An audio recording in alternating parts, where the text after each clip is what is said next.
नमस्कार, आप देख रहे हैं वेब दुनिया। आज है वर्ल्ड टीबी डे यानी विश्व क्षय दिवस। इस मौके पर बात करते हैं मेदांता हॉस्पिटल के डॉक्टर तनय जोशी से। मेडिकल साइंस ने इतनी तरक्की कर ली है, लेकिन टीबी की आज भी चर्चा होती है। टीबी को लेकर के आज भी इसको घातक बनाया जाता है। ये क्या कारण है, क्या वजह है इसके पीछे? टीबी बीमारी जो है वन ऑफ द ओल्डेस्ट बीमारियों में से एक है, सबसे पुरानी बीमारियों में से एक है। और हिंदुस्तान आज भी इस बीमारी से बहुत तीव्रता से जूझ रहा है। विश्व पे हम आज भी चौथे स्थान पर आते हैं टीबी मरीजों की संख्या में।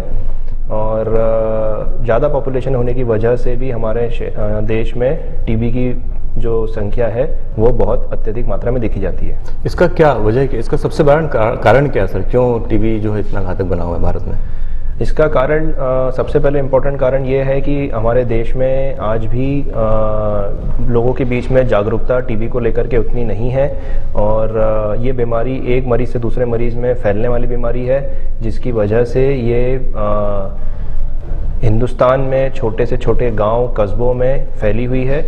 हम प्रशासन के साथ, सरकार के साथ मिलकर के इसको जड़ से ख़त्म करने का पूरी तरीके से कोशिश कर रहे हैं। सर, अभी कोरोना और फ्लू का तमाम तरह के फ्लू है, कोरोना है, N2 S3 जो है वो फ्लू चल रहे हैं। तो इसमें टीबी को और कोरोना के संक्रमण, चूँकि संक्रमण का ही है, फेफड़ों में संक्रमण होता है, तो कैसे इसको डिफ्रेंशिएट करें, अलग अलग कैसे और कैसे इसको डायग्नोज करें? हाँ, ये अच्छा सवाल पूछा है आपने। जो अभी करंटली H3N2 इन्फ्लुएंजा का जो संक्रमण चल रहा है और उसके पहले हमने जो कोरोना का संक्रमण देखा था, ये संक्रमण टीबी के संक्रमण के बनिस्बत काफ़ी तेज़ रहता है। टीबी का संक्रमण ज़्यादा गहरा होता है, बट इतनी जल्दी एकदम से नहीं फैलता है जितनी तेज़ी से इन्फ्लुएंजा या कोई भी वायरल इन्फेक्शन एक मरीज़ से दूसरे मरीज़ में संक्रमण फैलाता है।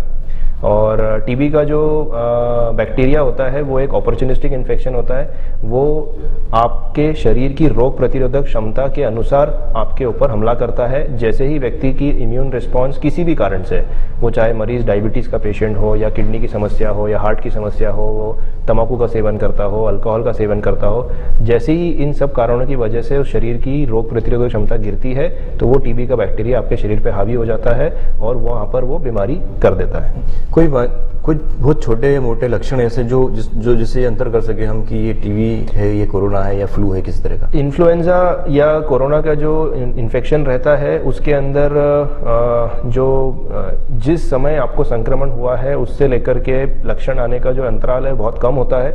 और सर्दी, जुकाम, खांसी, बदन दर्द के साथ में ये आपको इन्फ्लुएंजा के और कोरोना के लक्षण दिखाई देते हैं। इसके बनिस्बत टीबी के अंदर ये देखा जाता है कि टीबी के अंदर लंबे समय तक बुखार रहना, 2 हफ्ते या उससे अधिक की खांसी बने रहना, हल्का हड्डी बुखार शाम के समय बने रहना, थकान, कमजोरी महसूस करना, खाने में अरुचि होना, वजन गिरना, ये टीबी के मुख्य लक्षण होते हैं। सर, अगर एज ग्रुप की बात करें तो बच्चे हुए या महिलाएं हुए या बुजुर्ग हुए, इनमें से सबसे ज़्यादा खतरा टीबी से किसको हो सकता है और उसके पीछे क्या रीज़न हो सकते हैं? सभी उम्र, सभी तबकों के लोगों के बीच में ये टीबी का इन्फेक्शन देखा जा रहा है। और ये पहले एक मिथ्या थी कि ये खाली पुअर सोशो इकोनॉमिक स्टेटस के जो मरीज होते थे या जो लोग होते थे उसमें ज़्यादा टीबी के पेशेंट्स देखने को मिलते थे।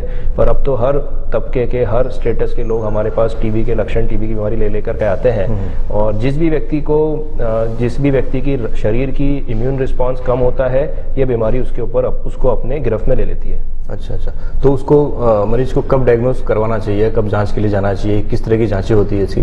जी, किसी भी व्यक्ति को अगर हल्का बुखार, हड्डी बुखार जो शाम के साथ में बढ़ता रहता हो, किसी को खांसी की समस्या हो, खांसी के अंदर खून आना, हल्का गाढ़ा बलगम बने रहना, इसके अलावा भूख कम लगना, वजन गिरना और हड्डियों में दर्द बने रहना, या और भी कई बहुत सारे लक्षण होते हैं। अलग अलग प्रकार की अलग अलग टीबी के अलग अलग लक्षण होते हैं। ये बेसिक लक्षण जो सब में कॉमन पाए जाते हैं। इस तरह के लक्षण अगर किसी को हो रहे हैं तो उसे तुरंत अपने नज़दीकी डॉक्टर से सलाह लेना चाहिए।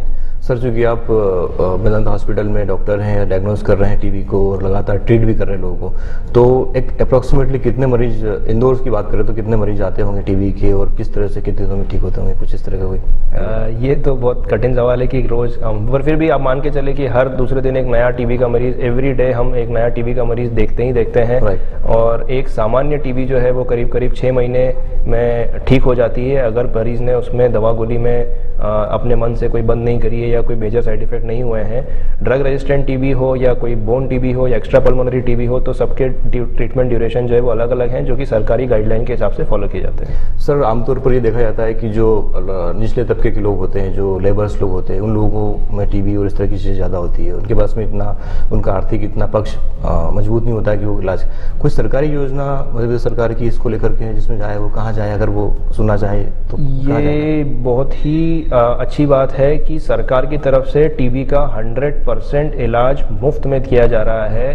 पेशेंट को अपनी जेब से 1 रुपया नहीं लगता है। उसके उल्टा दवा गोली लेने पर मरीज को उसके खाते में, उसके अकाउंट में हर महीने सरकार की तरफ से एक नियमित राशि दी जाती है, जो कि उसके भोजन में, उसके आहार में, उसके पोषण में उसको मदद करती है। और टीबी की पूरे 6 महीने का कोर्स कंप्लीट करने के बाद में अलग से ऊपर से राशि प्रदान की जाती है। कितनी राशि होगी सर वो? हर जिले की, हर तबके की अलग अलग रहती है। अच्छा। और वो सरकारी योजनाओं के हिसाब से वेरिएबल भी रहती है। टीबी जो एक बीमारी है उसको ख़त्म करने के लिए एक एंड टीबी स्ट्रेटेजी 2025 का सरकार की तरफ से गठन हुआ था। और पूरी जोर शोर से, पूरी आत्मीयता से सभी लोग, डॉक्टर्स के साथ में प्रशासन, सरकार, सभी लोग जो हैं इसके प्रति अपने अपने एरिया में इसके ऊपर फोकस कर रहे हैं और कोशिश कर रहे हैं कि ये बीमारी जड़ से ख़त्म हो जाए। और अब जब तक जन जागरण के अंदर, जन साधारण के अंदर इस पर्टिकुलर बीमारी को लेकर के अवेयरनेस नहीं आएगी, तब तक इस बीमारी को पूरी तरह ख़त्म करना मुश्किल रहेगा। तो आज वर्ल्ड टीबी डे के इस उपलक्ष्य पे हम आप सब मिलकर के एक हमें निश्चय करना चाहिए, दृढ़ निश्चय करना चाहिए, हमें एक संकल्प लेना चाहिए कि हम टीबी मुक्त भारत का जो सपना देखा गया है उसे पूरा करने में हम सरकार की मदद करें। सर, टीबी से अभी भी जो है साल भर में, मतलब हर साल कई हजार लोग मरते हैं। भारत की बात करें, दुनिया में बात करें तो लाखों की संख्या में लोग मरते हैं। तो इतना तकनीकी रूप से मेडिकल इतना विस्तार होने के बावजूद, हमारे पास मेडिकल साइंस होने के बावजूद, क्या वजह है कि इतनी मौतें टीबी से होती, जो कि बहुत ज़्यादा घातक नहीं, उसके बाद आपके पास पर्याप्त समय होता है उसके इलाज का? बिल्कुल सही बात है।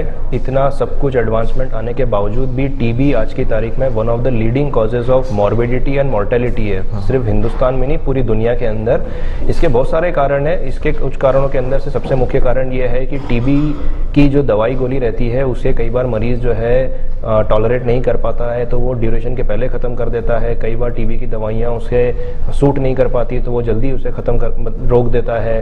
और कई दूसरे बहुत सारे कारणों की वजह से जब भी ट्रीटमेंट इंटरप्शन होता है तो वो पेशेंट जो है टीबी, सिंपल साधारण टीबी को जटिल टीबी या ड्रग रेजिस्टेंट टीबी में परिवर्तित कर देता है। और फिर उसके बाद में इस बीमारी की वजह से उसे परेशानी आगे होती है। ये वर्ल्ड टीबी डे जो है आज, इसका क्या महत्व है? इस पर क्या है एग्जैक्टली, क्या होता है एग्जैक्टली, इसका क्यों मनाया जाता है सर? क्या इसका खास? वर्ल्ड टीबी डे बेसिकली एक आज के दिन हम एक इस बीमारी को लेकर के आज जो हम सब बैठ के चर्चा कर रहे हैं, ये वही एक कारण है कि वर्ल्ड टीबी डे मनाया जाता है, ताकि लोगों के बीच में सभी जो लोग इस पर्टिकुलर समस्या से दूर हैं, जिसे ज़्यादा जानकारी नहीं है, वो भी इस बारे में पढ़ें, समझें, सुने। तो एक लोगों के बीच में एक जागरूकता फैलती है, लोगों के बीच में अवेयरनेस आती है कि टीबी नाम की जो बीमारी, जिसे हम समझ रहे हैं कि वो काफ़ी ख़त्म हो गई, ऐसा बिल्कुल भी नहीं है। तो इस बीमारी के बारे में हम बात करेंगे आज और संकल्प लेंगे कि हमें एंड टीबी स्ट्रैटेजी 2025 को पूरा करते हुए हमें इस बीमारी को जड़ से ख़त्म करना है। थैंक यू सर, वेब दुनिया के लिए बात करने के लिए।